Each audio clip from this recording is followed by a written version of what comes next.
Hello guys. ये video हमारी 11वीं सीरीज़ है जिस टॉपिक पर हम लोग लगभग 50 एमसीक्यू ज्योग्राफी के इंपॉर्टेंट सॉल्व करते हैं जो आपके टीजीटी पीजीटी एलटी ग्रेड और आपके स्टेट पीसीएस यूपीएससी और असिस्टेंट प्रोफेसर एग्जामों के लिए बहुत इंपॉर्टेंट होंगे।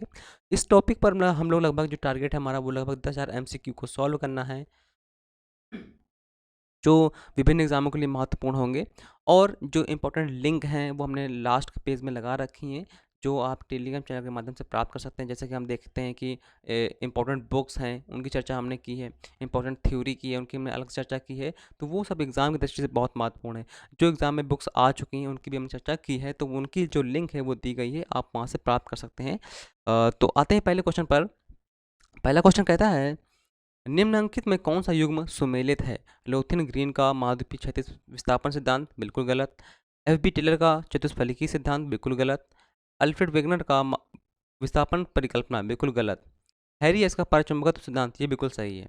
तो हैरी एस ने जो परचुंबकत्व संकल्पना दी थी, जिसके अकॉर्डिंग ये पता चलता है कि महाद्वीपों का विस्तार, महाद्वीपों का फैलाव हुआ है।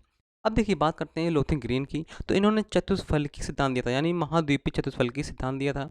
एफ बी टेलर ने ये महाद्वीपीय विस्थापन सिद्धांत दिया था और अल्फ्रेड वेगनर ने महाद्वीपीय प्रवाह सिद्धांत दिया था। कौन सा?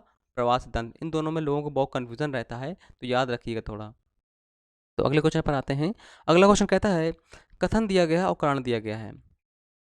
अच्छा, मतलब दोनों कथन दिया गया है, ठीक है, दोनों कथन लिखा हुआ। चलिए, चतुष्फलकी सिद्धांत महाद्वीपों एवं महासागरीय श्रेणियों के वर्तमान वितरण की अच्छी व्याख्या करता है, बिल्कुल सही बात है। देखिए, चतुष्फलकी जो सिद्धांत था ये लोथियन ग्रीन का था, अभी हमने ऊपर चर्चा की थी, लोथियन ग्रीन का था। इन्होंने ये बताया था कि जो हमारी पृथ्वी है ये भी सिकुड़ जाएगी तो कुछ इस प्रकार की बन जाएगी चतुष्फलकी रूप में। ये 4 फलक हो जाएंगी, 1 2 3, इसके पीछे होगा 4। जिस प्रकार से आपको अशोक स्तंभ में 3 शेर दिखाई देते हैं और एक शेर पीछे होता है वो नहीं दिखाई देता है, उसी प्रकार से इसमें भी 4 फलक हैं। अब देखिए, चतुष्फलकी सिद्धांत के अनुसार महाद्वीपों और महासागरों श्रेणियों के वर्तमान वितरण की अच्छी व्याख्या होती है, बिल्कुल सही बात है। इन्होंने ये कहा था जब पृथ्वी सिकुड़ जाएगी तो कुछ इस चतुर्थ 4 फलक के रूप में बन जाएगी। और इससे हम देखें तो महासागरों की उत्पत्ति का पता चलता है और महाद्वीपों की उत्पत्ति का पता चलता है। जो सील्ड बने हुए हैं विश्व में उनका भी पता चलता है। लेकिन वर्तमान स्थिति अभी इसकी पृथ्वी की ऐसी है नहीं, हो जाएगी, इन्होंने ये कहा था। अब देखिए, शीतलन एवं संकुचन के कारण इन्होंने कहा था जब पृथ्वी ठंडी हो जाएगी तो कुछ इस प्रकार की आकृति देखने को मिलेगी। तो शीतलन एवं संकुचन से पृथ्वी को चतुष्फलकी आकार में ग्रहण करने में मदद की, तो ये बिल्कुल सही है। इन्होंने कहा था पृथ्वी की आकृति अगर ठंडी हुई है तो कुछ इस प्रकार की देखने को मिलेगी, ठीक है। तो बिल्कुल दोनों कथन बिल्कुल सही हैं, ठीक है, व्याख्या भी करता है। अगला क्वेश्चन कहता है, भारतीय प्रमाणिक समय रेखा निर्धारित करने वाली देशांतर कहाँ से गुजरती है?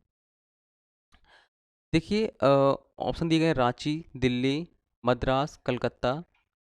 देखिए, काफ़ी पुराना क्वेश्चन है ये, पहले क्या मद्रास से गुजरा करती थी, लेकिन वर्तमान अगर हम देखें, वर्तमान में अगर हम देखें तो ये भी गलत है ना, आपका ये भी गलत हो जाता है। तो क्या आपका नैनी से गुजरती है, नैनी से, ठीक है, या तो फिर आपको मिर्ज़ापुर दिया जाएगा, मिर्ज़ापुर, ठीक है। और भारतीय मानक समय क्या है? 82.5 है, 82.5 पूर्वी देशांतर है, ठीक है।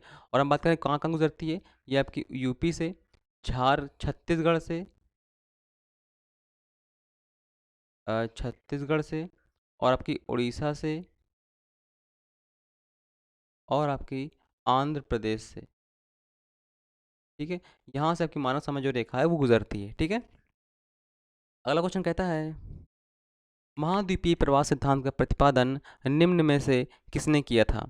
देखिए, महाद्वीपीय प्रवाह सिद्धांत का प्रतिपादन किया था किसने? अल्फ्रेड वेगनर ने। इन्होंने बताया था कि महाद्वीपीय विस्थापन कैसे हुआ, है ना। वो ये बता पाए थे कि महाद्वीपों का विस्थापन हुआ है, मतलब आपका उत्तरी अमेरिका से टूटकर आपका यूरोप बना, दक्षिण अमेरिका से टूटकर आपका अफ्रीका, भारत, ये सब बने। लेकिन वो ये रीज़न नहीं दे पाए थे कि क्यों टूटा, क्यों का आंसर वो नहीं दे पाए थे। क्यों का उन्होंने आंसर गलत दिया था। क्या बताया था उन्होंने कि चंद्रमा का आकर्षण वाले कारण वो टूट जाता है, जबकि ऐसा नहीं है ना। अंदर कॉन्वेंशनल सेल चलती हैं, जिसके कारण महाद्वीपों का प्रवाह, महाद्वीपीय विस्थापन होता है।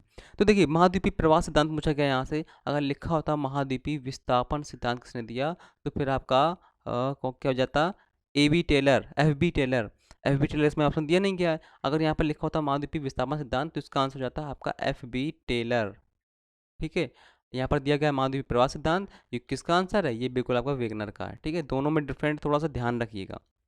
अगला क्वेश्चन कहता है निम्नलिखित में कौन सा एक सही सुमेलित नहीं है? तो देखिए ऑप्शन दिए गए हैं पेंटागोनल, टेट्राहाइड्रल, लॉर्ड केल्विन का सिद्धांत। तो यही नहीं है, ये किसने दिया था? ये पता है, ये लोथेन ग्रीन का है। नहीं, पेंटागोनल रेट्रोहोटल सिद्धांत जो था इलीडी ब्यूमांड का है शायद। हाँ हाँ, ब्यूमांड का है। ये ब्यूमांड का है, किसका?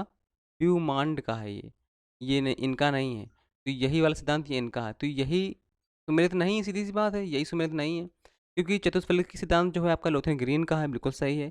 महाद्वीपीय प्रवाह सिद्धांत वेगनर का, ये भी बिल्कुल सही है। सागिनितल सिद्धांत ये भी हैरी एस डायट्स ने दिया था, बिल्कुल बिल्कुल सही है। ठीक है, तो पेंटागोनल जो रेडियोहाइड्रिकल सिद्धांत जो है ये इलीडी ब्यूमांड का है, और ये याद रखिएगा, ये इंपॉर्टेंट है, ये कभी कभी मैच कराने को दे देता है। ठीक है, इलीडी ब्यूमांड का है ये। अगला क्वेश्चन कहता है वेगनर का महाद्वीपीय विस्थापन सिद्धांत संबंधित है, किससे संबंधित है? बिल्कुल सिंपल सा सिद्धांत है, आपको पता है, महाद्वीपीय और महासागर की उत्पत्ति से संबंधित ये वाला सिद्धांत है। ठीक है, तो पहला आंसर बिल्कुल सही होगा। अगला क्वेश्चन कहता है निम्नलिखित में से कौन महाद्वीपों एवं महासागरों की उत्पत्ति का सिद्धांत नहीं है? जिससे हमें ये न पता चलता हो कि ये महाद्वीपी और महासागरों की उत्पत्ति हुई है, वह कौन सा ऐसा सिद्धांत है? तो देखिए कौन सा है। चतुष्फलकी सिद्धांत पता चलता है इससे, महाद्वीपीय विस्थापन सिद्धांत से भी पता चलता है कि महासागरों और महाद्वीपों की उत्पत्ति का, तापी संकुचन सिद्धांत से भी पता चलता है, भूसन्नति सिद्धांत, भूसन्नति सिद्धांत से हमें पता चलता है कि कहाँ पर पर्वत निर्माण हुआ है ना, ये गलत होगा आपका। अगला क्वेश्चन कहता है हाँ, मैच कराने को दिया गया है कि निम्न सिद्धांतों के कौन कौन उनके जनक हैं। ठीक है, देखिए महाद्वीपीय विस्थापन सिद्धांत, इसका सिद्धांत कौन है? देखिए महाद्वीपीय विस्थापन सिद्धांत ये किनका है? एफ.बी. टेलर का। अब देखिए यहाँ पर एफ.बी. टेलर नहीं दिया गया है, तो यहाँ पर महाद्वीपीय प्रवाह सिद्धांत होना चाहिए। यहाँ द्वीपीय महाद्वीपीय प्रवाह सिद्धांत होना चाहिए, क्योंकि महाद्वीपीय विस्थापन सिद्धांत एफ.बी. टेलर का है। देखिए कभी कभी ये क्वेश्चनों में दे देते हैं गलत, है ना, तो बच्चा कंफ्यूज जाता है, तो उसे महाद्वीपीय विस्थापन सिद्धांत की जगह जबरदस्ती वेगनर लगाना पड़ता है। बहुत सारी किताबों में भी लिखा हुआ है कि महाद्वीपीय विस्थापन सिद्धांत वेगनर ने ही दिया। जब गलत पढ़ेंगे तो गलत लगाएंगे ही, सीधी सी बात है ना। तो इससे अच्छा आप अथेंटिक बुक पढ़िए, अथेंटिक बुक के साथ साथ आप अथेंटिक चीज़ों का मटेरियल का अध्ययन करिए, ताकि कन्फ्यूज़न ना हो। देखिए महाद्वीपीय प्रवाह सिद्धांत जो है ये है वेगनर का। समुद्र नितल प्रसारण जो सिद्धांत है ये हैरी एस डायट्स ने दिया था, जो 20 में पता चला था हमें। तरंग संवहन सिद्धांत ये ऑर्थर होम्स का है, और प्रत्यास्थता प्रक्षेप सिद्धांत इलास्टिक रिबाउंड थ्योरी ये आपका रीड का है। ठीक है, तो यानी आपका ए का तीसरा आपका दिया गया है ए वाले में, यानी बिल्कुल सही है। ठीक है, हाँ चलिए अगले क्वेश्चन पर आते हैं।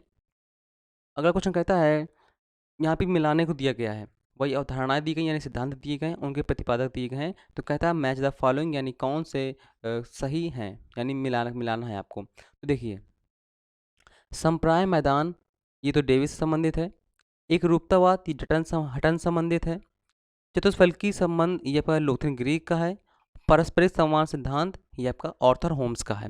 तो कौन सा ए का सेकंड पहले में दिया गया है, बिल्कुल सही है ना। तो ये कितने सिंपल क्वेश्चन है, आपको अगर एक भी आता है ना, पहला ही आता है तो बिल्कुल सही है, आपका एक नंबर बिल्कुल पक्का है। ठीक है, तो ये जो मैच द फॉलोइंग वाले होते हैं इनसे आपके देखिए 4 क्वेश्चन कंप्लीट होते हैं, तो ऐसे क्वेश्चन जरूर करेक्ट किया करिए। अगला क्वेश्चन कहता है निम्न के सिद्धांतों का क्रम निर्धारित कीजिए तथा उनको कूट में उपयोग कीजिए।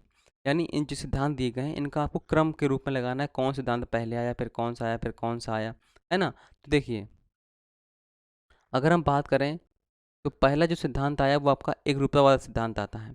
एक रूपतावाद सिद्धांत कौन देता है? ये आपके हटन महोदय देते हैं, लगभग 1785 के आसपास, 1785 में देते हैं। ठीक है, इसके बाद आपका महाद्वीपीय विस्थापन सिद्धांत।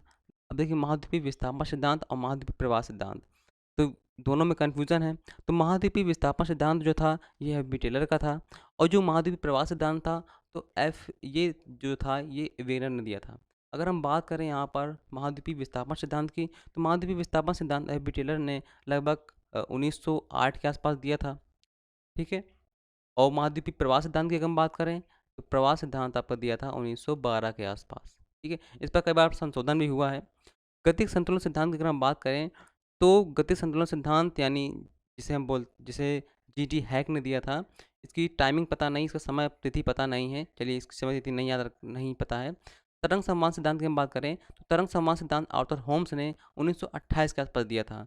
ये कब दिया था? 1928 के आसपास। तो हम इन तीनों से लगाते हैं अभी।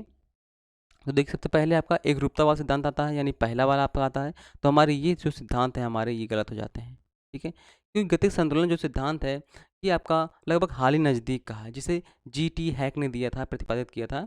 ये दिया था आपका जीटी हैक ने। किसने? जीटी हैक ने दिया था, ठीक है?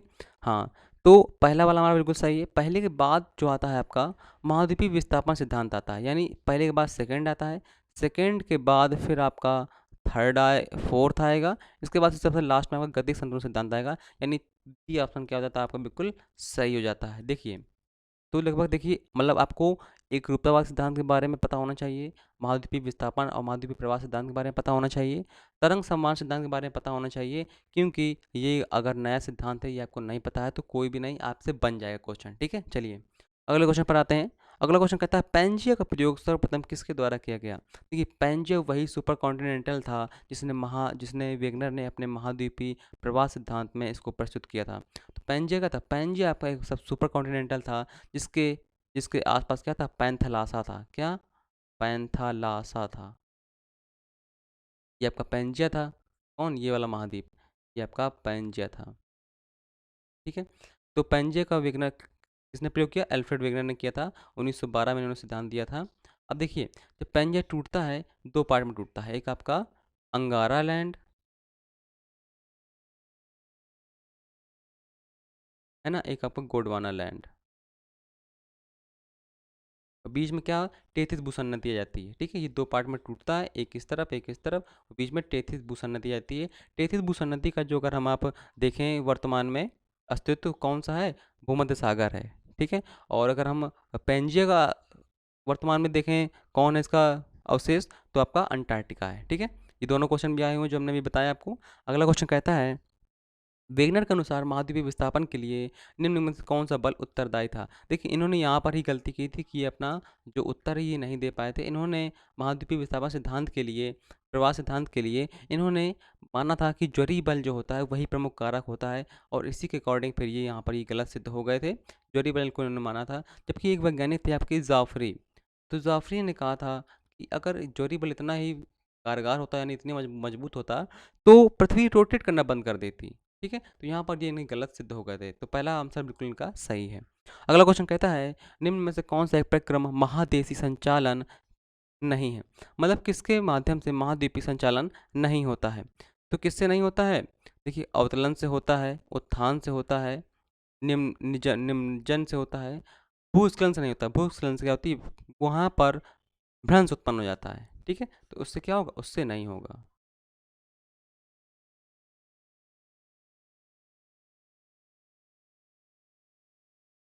अगले क्वेश्चन पर हम आते हैं। अगला क्वेश्चन कहता है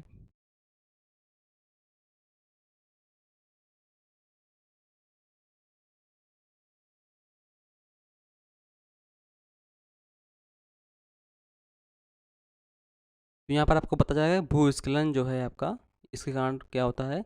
महाद्वीपीय संचालन नहीं होता है, ठीक है? चलिए अगला क्वेश्चन कहता है इनमें से कौन भू अभिनतिक संकल्पना से संबंधित नहीं है? यानी बताना है आपको कि भू अभिनतिक संकल्पना से कौन संबंधित नहीं है? हालेंडाना, डेविस, या फिर अ, हॉग, या फिर सुकर्ट। तो हमें पता है जो डेविस हैं यह भू अभिनतिक संकल्पना से संबंधित नहीं है। डेविस ने क्या दिया था? डेविस ने जो अपर्दन की संकल्पना थी उनसे संबंधित है, ठीक है? अपर्दन की संकल्पना से। अगला क्वेश्चन कहता है तो डी बी आंसर क्या होगा? बिल्कुल सही होगा। बाकी सब भू अपैनैतिक संकल्पना से संबंधित हैं। अगला क्वेश्चन कहता है निम्न में से किसने प्लेट विवर्तनीय सिद्धांत का प्रतिपादन किया था? देखिए जो प्लेट टेक्टोनिक थ्योरी है, प्लेट टेक्टोनिक थ्योरी ये एक बहुत इंपॉर्टेंट थ्योरी है। मतलब इसमें कई जोग्राफर्स ने भी योगदान दिए हैं, लेकिन यहाँ पर जो पूछता है प्लेट टेक्टोनिक थ्योरी का जो मूल आधार था वो किसने दिया था? देखिए ये दिया था आपका हैरी हेस ने। द्वितीय विश्व युद्ध के समय जब जहाज क्या होते हैं समुद्र के नीचे जाते हैं वहाँ से अपना वो लेकर आते हैं, जब हम जांच करते हैं तो वहाँ से ही प्लेट टेक्टोनिक थ्योरी का सिद्धांत प्रतिपादन होने लगता है। अब क्या था कि अगर पूछ ले आपसे प्लेट का जो वर्ड है वो सबसे पहले किसने प्रयोग किया, क्योंकि ये बहुत क्वेश्चन इंपॉर्टेंट है और ये आ चुका है। तो ये अमेरिका के भूगर्भ शास्त्री थे। अमेरिका के कौन से भूगर्भ शास्त्री थे? ट्रूजो विल्सन। ट्रूजो विल्सन, ये यूएसए के थे, भूगर्भ शास्त्री थे। उन्होंने सबसे पहले प्लेट शब्द का प्रयोग किया था।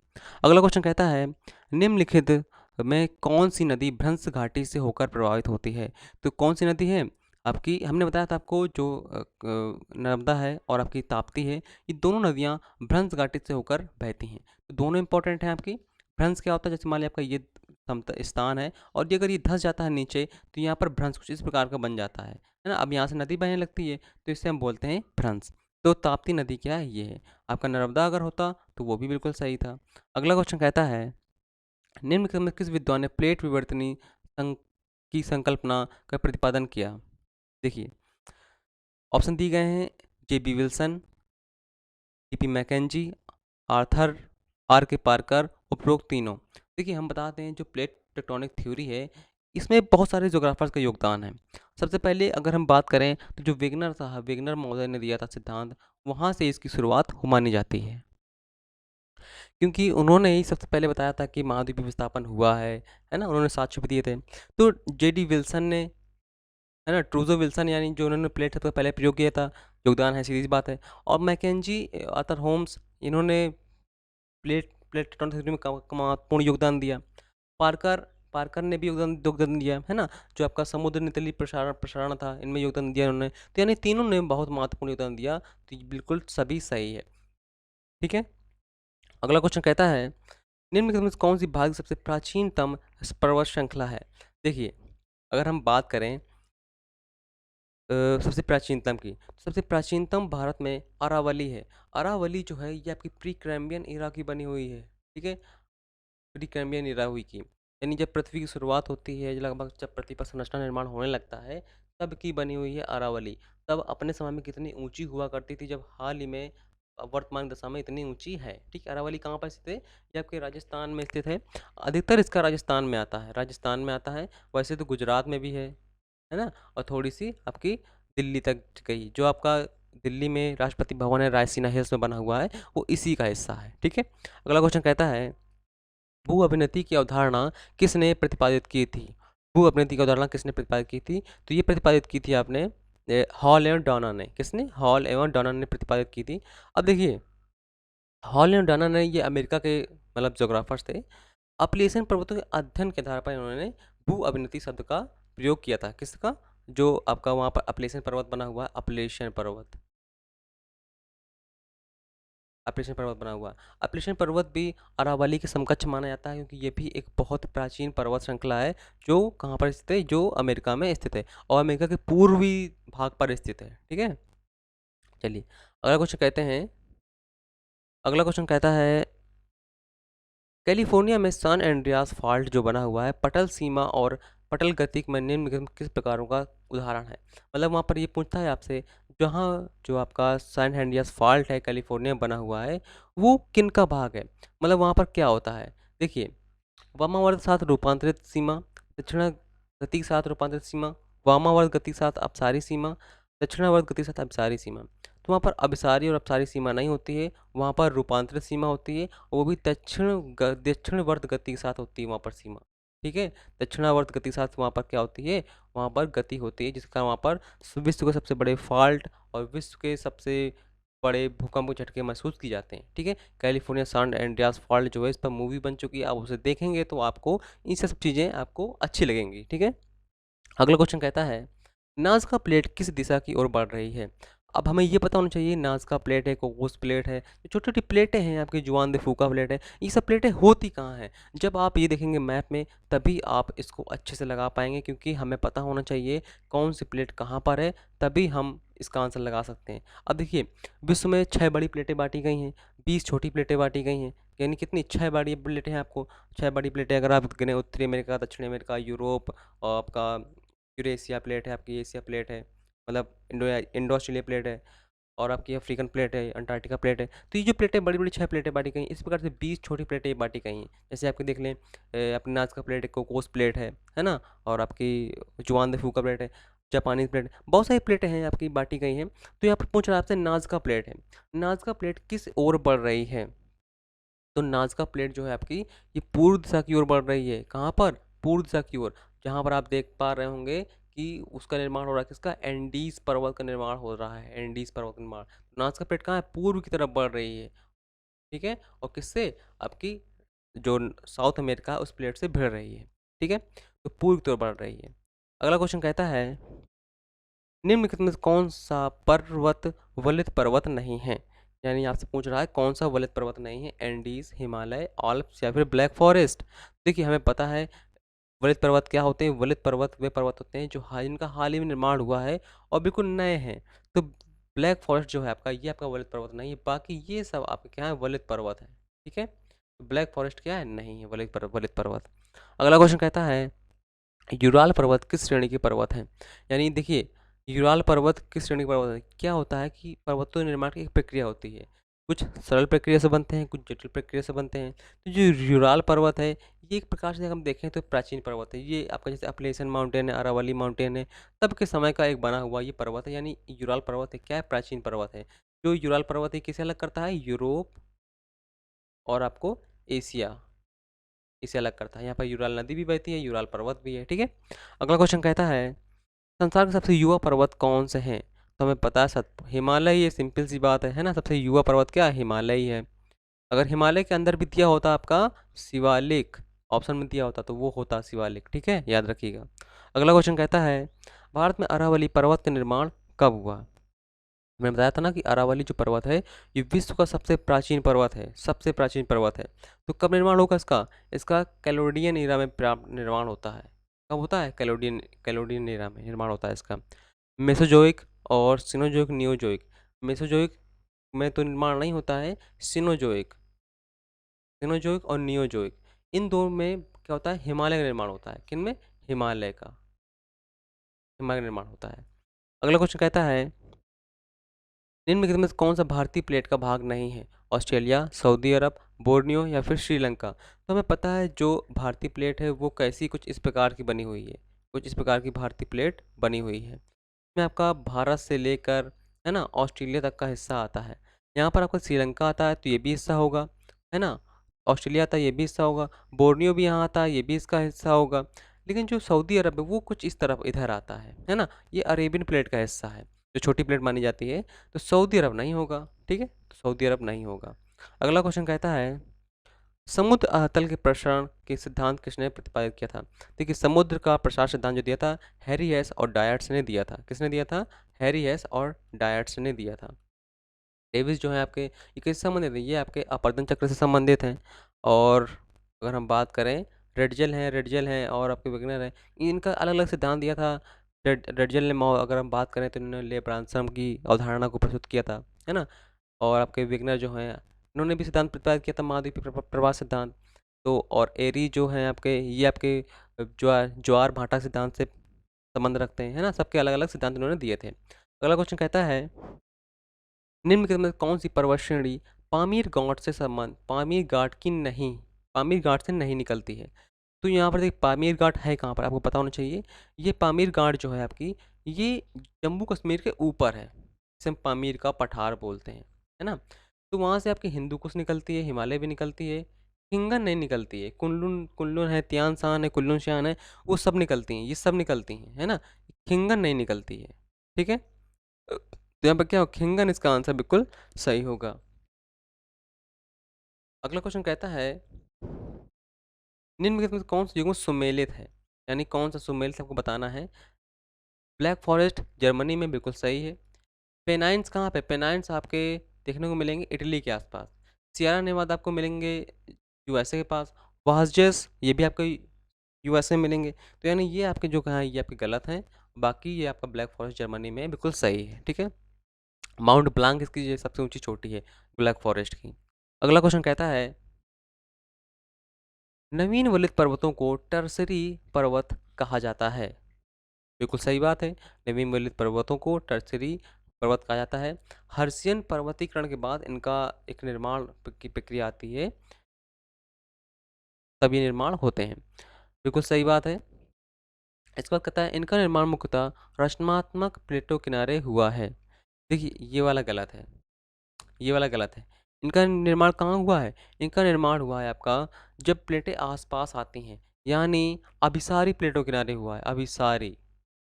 ठीक है? तो ये आंसर बिल्कुल गलत है। तो ए सही है और गलत है, बिल्कुल सही। ए क्या है? बिल्कुल सही हो जाता है।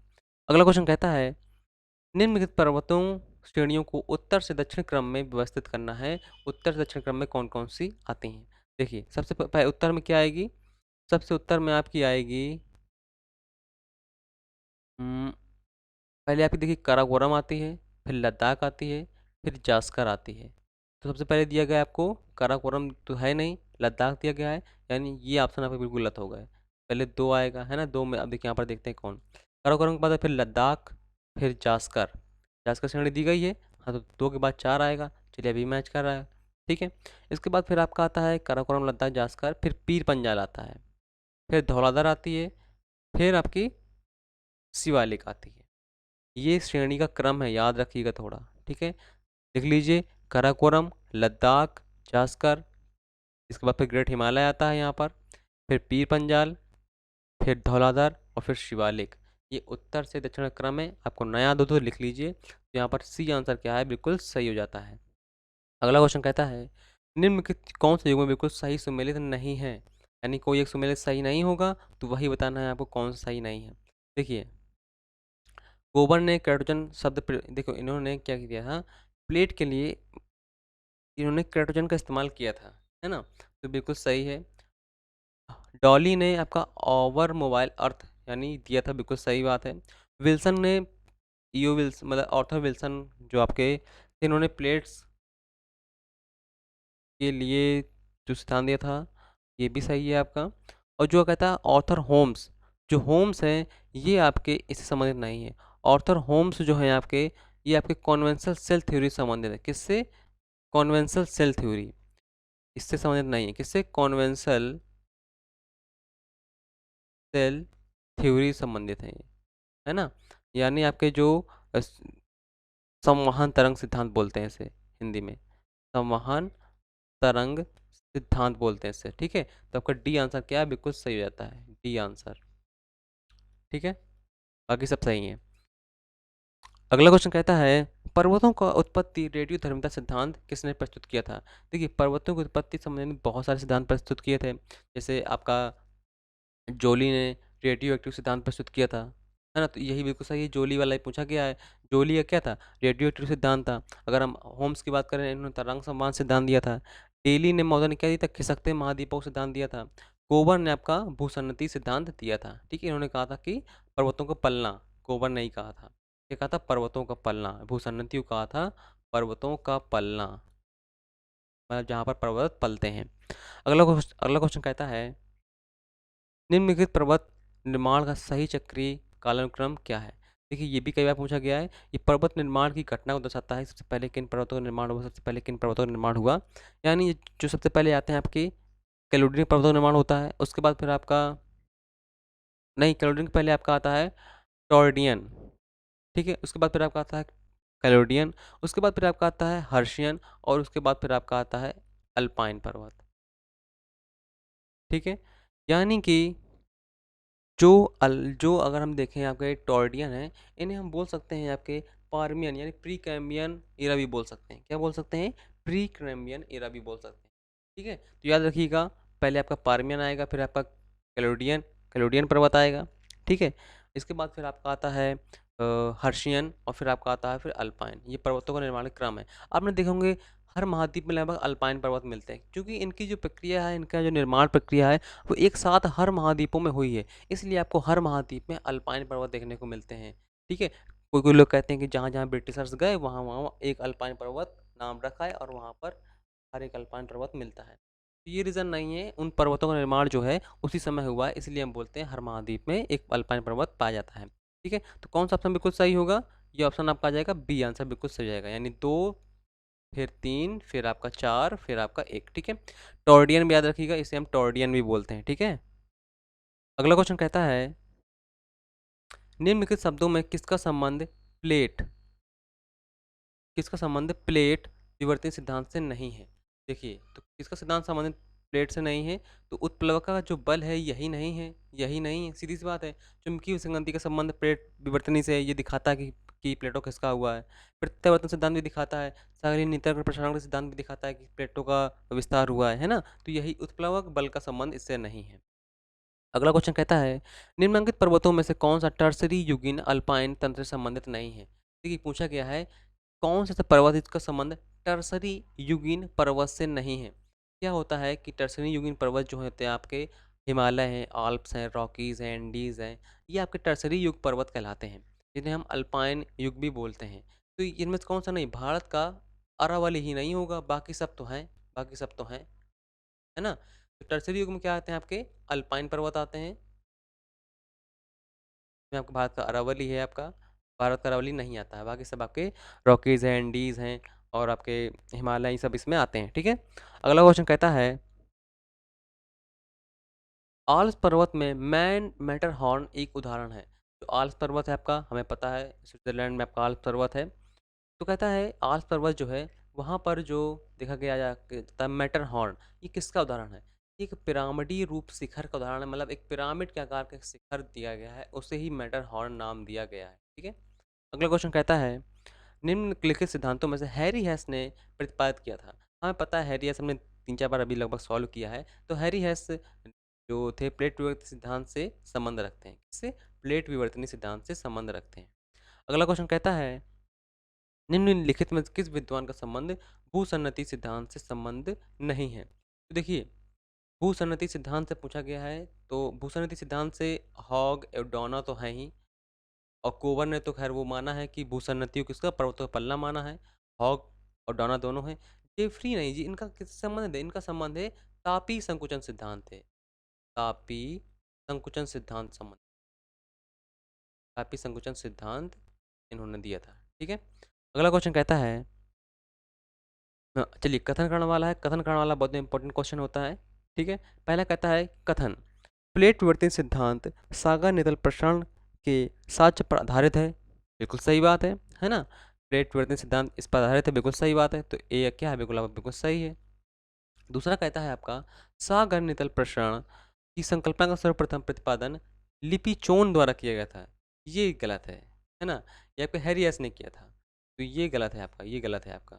ए सही है, आर गलत है, ठीक है? अगला क्वेश्चन कहता है, अपसारी प्लेट, यहाँ पर फिर से आपका कथन करने वाला आता है, कहता है अपसारी प्लेट पर शांत ज्वालामुखी का उद्गार होता है। अपसारी प्लेट पर शांत ज्वालामुखी का विस्तार होता है। जब प्लेटें ऐसे खिसक रही हैं, जब ऐसे खिसक खिसक रही हैं, तो शांत ज्वालामुखी का विस्तार होगा। हाँ बिल्कुल सही, क्योंकि लावा आएगा और फिर क्या होगा? फैल जाएगा, है ना? सीधी सी बात है। हाँ तो बिल्कुल सही है। इसके बाद कहता है, एक कथन बिल्कुल सही है, मध्य महासागरीय कटकों में से महासागरीय क्रस्ट विपरीत दिशाओं की गतिशील है।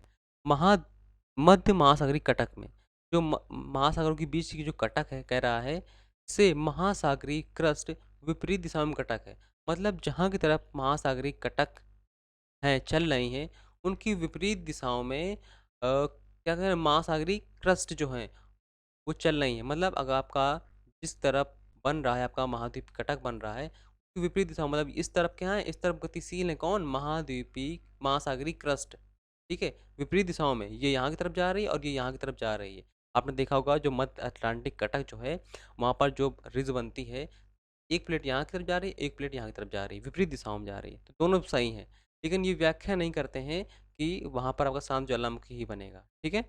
वहाँ पर ये नहीं बताते हैं आपका कि अब सारी प्लेट ही वहाँ पर गतिमान है, ठीक है? तो ए और आर दोनों सही हैं, पर दोनों की व्याख्या नहीं करता है ये। अगला क्वेश्चन कहता है, अपसारी प्लेट किनारों पर सागर नितल में प्रसरण होता है। कथन करने वाले काफ़ी क्वेश्चन आ रहे हैं। तो कह रहा है, अपसारी प्लेट किनारों पर सागरीय नितल में प्रसरण होता है। बिल्कुल सही बात है, जब प्लेटें ऐसी तरफ जाएंगी तो सागरीय नितल में क्या होगा? प्रसरण होगा, सीधी सी बात है। आप देख पा रहे होंगे अटलांटिक महासागर क्या है? फैल रहा है, जबकि प्रशांत महासागर सिकुड़ रहा है। तो बिल्कुल सही ये वाला। रचनात्मक प्लेटें किनारे द्वारा भ्रंश का निर्माण होता है। हाँ बिल्कुल सही है, ये भी बिल्कुल सही है। रचनात्मक जहाँ प्लेटें होती हैं, जो प्लेटें आपके यहाँ चलती हैं, है ना, वहाँ पर भ्रंश आपकी देखेंगे, जो सान एंड्रियास फॉल्ट है, ग्रेट भ्रंश है, वहाँ पर ग्रेट फॉल्ट है, वो इसी कारण है, रचनात्मक ब्रेड के कारण। तो ए और दोनों सही पर व्याख्या नहीं कर रहा है इसकी, ठीक है? तो बी आंसर क्या होगा? बिल्कुल सही होगा। अगला क्वेश्चन कहता है भ्रंतोस पर्वत मतलब मिलाने के लिए दिया गया है निम्न में से कौन सा पर्वत है? कौन मतलब हाँ, ऑप्शन भी दिए गए हैं आपके सामने। देखिए, भ्रंतोस पर्वत आपका राजमहल हिल्स है। वलित पर्वत आपका क्या है? सह्याद वलित पर्वत आपका हम बोलेंगे तो हिमालय आएगा। यानी भ्रंतोस पर्वत, अगर हम बात करें भ्रंतोस पर्वत की, तो भ्रंतोस पर्वत आपका सह्याद्री आएगा, क्योंकि सह्याद्री जो कैसे बना है वो भ्रंश से बना हुआ है। जो भारत का पश्चिमी ये है, ये पश्चिमी पर्वत श्रृंखला बनी हुई है, ये भ्रंश के कारण बनी हुई है। तो ए का सह्याद्री आएगा, ठीक है। वलित पर्वत आपका हिमालय आएगा। अवशिष्ट पर्वत अगर हम बात करें तो आपका नीलगिरी आएगा, और ज्वालामुखी पर्वत आपका राजमहल हिल्स आएगा। यानी अगर हम देखें ए का दूसरा चलिए, ए का दूसरा दो में दिया गया है, बी का पहला, हाँ, तो सी आंसर क्या होता है? बिल्कुल आपका बिल्कुल सही हो जाता है, ठीक है। अगला क्वेश्चन कहता है एंडीज पर्वत उदाहरण है। एंडीज पर्वत किसका उदाहरण कहता है? तो एंडीज पर्वत हमें पता है कि आपका वलित पर्वत है, यानी टर्सरी युगीनकालीन पर्वत है, आपका वलित पर्वत है ये, ठीक है। अगला क्वेश्चन कहता है कहाँ पर स्थित है एंडीज? ये आपका साउथ अमेरिका में स्थित है, ठीक है, साउथ अमेरिका में यहाँ पर स्थित है। अगला क्वेश्चन कहता है निम्नलिखित परिस्थितियों में कौन सी भू आकृति बनेगी? पृथ्वी पटल में दरारों के बीच एक स्थलखंड ऊपर उठ जाता है। मतलब कि ये है, ये है, ये है, तो ये स्थलखंड आपका ऊपर उठ जाता है। तो कहता है कौन सी प्रक्रिया बनेगी, यानी क्या बनेगा आपका? ये आपका क्या बनेगा? भ्रंतोस पर्वत बनेगा। ठीक, क्या बनेगा? भ्रंतोस पर्वत बनेगा आपका। क्या होता है, पृथ्वी की दरार में जब एक कोई स्थलखंड ऊपर उठ जाता है तो भ्रंतोस पर्वत, यानी अगर हम इसे हॉर्स बोलें तब ज़्यादा सही होगा, लेकिन ऑप्शन के अकॉर्डिंग हमें भ्रंतोस पर्वत ही बोलना पड़ेगा, ठीक है। तो ये क्या होगा आपका? बिल्कुल सही होगा। अगला क्वेश्चन कहता है पर्वतों की उत्पत्ति का रेडियोधर्मी सिद्धांत किसने दिया था? देखिए, रेडियोधर्मी सिद्धांत हम कई बार भी अभी पढ़ चुके हैं। तो ये किसका? ये जॉली का है ना? ये जॉली का है ये। अगला क्वेश्चन कहता है आल्प्स पर्वत से होकर कौन सी पवन चलती है? आल्प्स पर्वत जिस प्रकार से, देखिए, जिस प्रकार से आपका रॉकीज पर्वत है, रॉकीज पर्वत में आप देखते होंगे एक हिमबच्ची हवा चलती है ना, जिसे हम क्या बोलते हैं? चिनूक, ठीक है। चिनूक वहाँ हेलीकॉप्टर भी है। चिनूक बोलते हैं ना, जिस प्रकार से हिमबच्ची हवा चलती है, वहाँ पर मैदान में हरी हरी घास निकल आती है बर्फ को पिघलाती हुई, इसी प्रकार से आल्प्स पर्वत में पवन हवा चलती है, ठीक है। अगला क्वेश्चन कहता है निम्नलिखित में कौन सी प्लेट विरुद्ध सिद्धांत से संबंधित नहीं है? महाद्वीपीय प्रवास सिद्धांत, ध्रुवों का भ्रमण, रूपांतरित भ्रंश, साकल नितल प्रसंस्करण। देखिए, जो ध्रुवों का भ्रमण है ये सिद्धांत इससे संबंधित नहीं है, बाकी सब संबंधित हैं, ठीक है। अगला क्वेश्चन कहता है मिलाने के लिए दिया गया है पर्वत पहाड़ दिए गए हैं, और दूसरा दिया गया है कि किस प्रकार के पर्वत हैं। तो आपको बताना है कौन सा बिल्कुल सही होगा। देखिए, अरावली है, ये तो आपको पता होना चाहिए कि ये आपका एक अरावली में आपका आएगा वलित पर्वत आपका। अरावली एक प्रकार से, हाँ, वलित पर्वत है, क्योंकि यहाँ पर हिमालय तो कहीं दिया नहीं गया है, तो ठीक है, हाँ, अरावली आपका एक वलित पर्वत में ही आएगा। ब्लैक फॉरेस्ट जो है आपका, ये आपका एक ब्लॉक पर्वत है, सीधी सी बात है। माउंट कोटाफैक्स आपका ज्वालामुखी पर्वत है, और विंध्याचल आपका अवशिष्ट पर्वत है। यानी अरावली जो आपका 3 में आया। अगर यहाँ पर हिमालय होता ना, तब हिमालय आपका वलित पर्वत में आता, अरावली आपका अवशिष्ट पर्वत में चला जाता, क्योंकि डिपेंड करता है ऑप्शन के अकॉर्डिंग। तो अरावली का तीसरा है, बी का चौथा, यानी कि आपका जो है डी आंसर क्या है? बिल्कुल सही होता है, ठीक है। चलिए, अगला क्वेश्चन कहता है निम्न में कौन सी विशेषता चुंबकीय ध्रुव की है? यानी चुंबकीय उत्तरी ध्रुव की है। तो कौन सी विशेषता है? मंद खिसकाव। देखिए, क्या होता है, जो ध्रुव पर आपका चुंबकत्व है ये खिसकता रहता है। जो भू चुंबकत्व है ये आपका मेंटल पर डिपेंड करता है ना। ये आपका बाह्यतम भाग नहीं, अंदर संबंधित है। जो पृथ्वी पर चुंबकत्व की उदाहरण देखने को मिलती है, इसका संबंध मेंटल से है ना। क्रस्ट मेंटल कोड पढ़ा होगा आपने, तो मेंटल से है। पृथ्वी पर चुंबकत्व की जो धारणा उत्पन्न होती है वो मेंटल से होती है। अब भूचुंबकीय क्षेत्र जो है 0.8 प्रति वर्ष की दर से पश्चिम क्यों खिसक रहा है? कितना? 0.18 डिग्री पश्चिम की तरफ खिसक रहा है प्रति वर्ष, पश्चिम पर ईयर खिसक रहा है, ठीक है, याद रखेंगे। इससे प्रमाणित होता है कि जो भूचुंबकीय क्षेत्र है परिभ्रमण जो है पृथ्वी के परिभ्रमण से मंद गति से संपादित होता है। सीधी सी बात है कि जो इसका भ्रमण है वो पृथ्वी के परिभ्रमण से मंद गति से होता है। सीधी सी बात है, दिखती ही रहा है हमको। तो क्या इसका हम आंसर देंगे, इसका मंद खिसकाव। मंद खिसकाव हम जानेंगे। अगला क्वेश्चन कहता है, चलिए यहाँ पर ये आपके लगभग क्वेश्चन समाप्त होते हैं। तो यहाँ पर हमें बताना है आपको कि ये जो लिंक दी गई है आपके सामने, इंपॉर्टेंट लिंक जो दी गई है, लगभग हमने 50 क्वेश्चन कर लिए हैं। यहाँ पर आपको टेलीग्राम चैनल की लिंक दी गई है, वहाँ से आप ज्वाइन करके ये जो आपके 10,000 क्वेश्चन के एमसीक्यू है वो सीरीज़ की आप लिंक प्राप्त कर सकते हैं। इसके बाद आपका टीजीटी पीजीटी की अगर आप प्लेलिस्ट जानना चाहते हैं तो वहाँ से प्राप्त कर सकते हैं। ज्योग्राफी के 1 टॉपिक भी बनाए गए हैं जो आपके एग्जाम की दृष्टि से महत्वपूर्ण है, जिन पर आपको नॉलेज होनी चाहिए, उस पर भी आपको लिंक दी गई है। और इंपॉर्टेंट जो बुक्स हैं जो आपके एग्जाम की दृष्टि से बहुत महत्वपूर्ण है, इंपॉर्टेंट बुक्स जोग्राफर्स की, उसकी भी लिंक दी गई है। इसके बाद आपका प्रैक्टिकल ज्योग्राफी कुछ एमसीक्यू कराए जाएँ, उसकी भी लिंक दी गई है। तो यहाँ से आप सभी लिंक को फॉलो कर सकते हैं। और यहाँ पर लगभग 50 क्वेश्चन को जो है वो हमने सीरीज से लगभग बना ली है। और हम बता दें आपको कि जो हमारा टारगेट है वो 10,000 एमसीक्यू को सॉल्व करना है, जिसमें आपके हेल्प की ज़रूरत पड़ेगी। अगर आपको सेशन अच्छा लगा हो तो लाइक शेयर कर दें, क्योंकि हमें आपके सपोर्ट की ज़रूरत है। उससे हमें प्रेरणा मिलती है। ठीक है, तो मिलते हैं नेक्स्ट वीडियो में। हमारा नेक्स्ट टॉपिक होगा, लगभग यहाँ पर हमने 50 क्वेश्चन जो हैं काफ़ी अच्छे क्वेश्चन थे वो सॉल्व कर रखा है। तो मिलते हैं नेक्स्ट वीडियो में। अगली हमारी जो वीडियो होगी 12वां सेशन होगा और इस पर हमने 50 क्वेश्चन सॉल्व कर लिए हैं। तब तक के लिए tata bye bye, thank you.